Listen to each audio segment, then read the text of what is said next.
Sa mata. So ito mga kosa, ito yung mga nakuha nila sa ating mga kosa na dalawang broodstag na super bulik, isang yellow legged at isang dark legged. Kumuha din sila mga kosa ng ano natin, ng golden boy natin. At syempre yung black natin, black Alabama gaya ng kinukuha ng iba. Super dome mga kakosa at isang golden boy na babae. So bali ito, 8 piraso ito mga kosa, syempre kinuha ni paring Melvin Solon ng Cavite.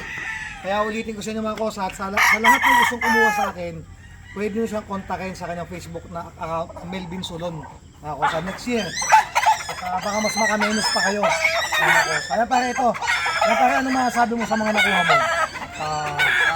Bali, ang ano namin, dalawang broodstag ang kumanin kaso ang gagaling. Kaya nangyari, nadagdagan pa kami ng isang super dome.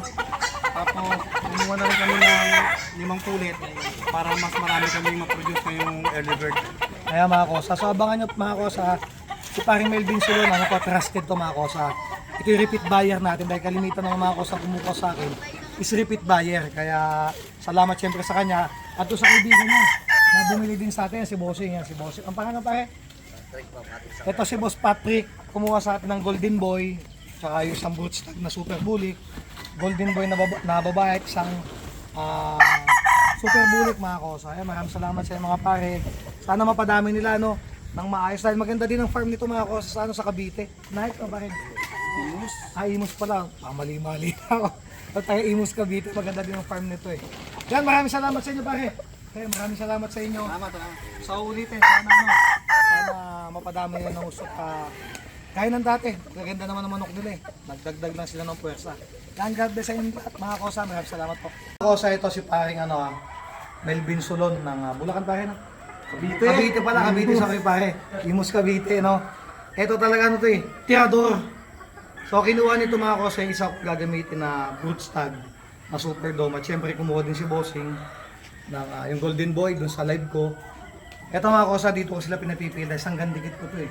Pero kung hindi lang ito kukuha, hindi ko bibigyan eh, dahil ayoko talaga. So kumuha kasi ng dalawa, kaso hindi ko na kayang pagbigyan mga kosa, tama ng isa na atake. So bumawi na lang sila mga kosa sa babae.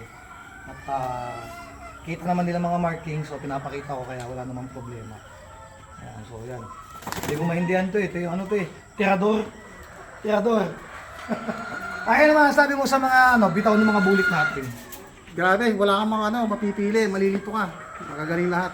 Yan mga kosa. Kaya mga kakosa, yung hindi makakapunta rito sa Quezon, sa Imus, meron na kayong super bulik. So mga kosa, ito, pangalawang balik na nito mga kosa sa akin.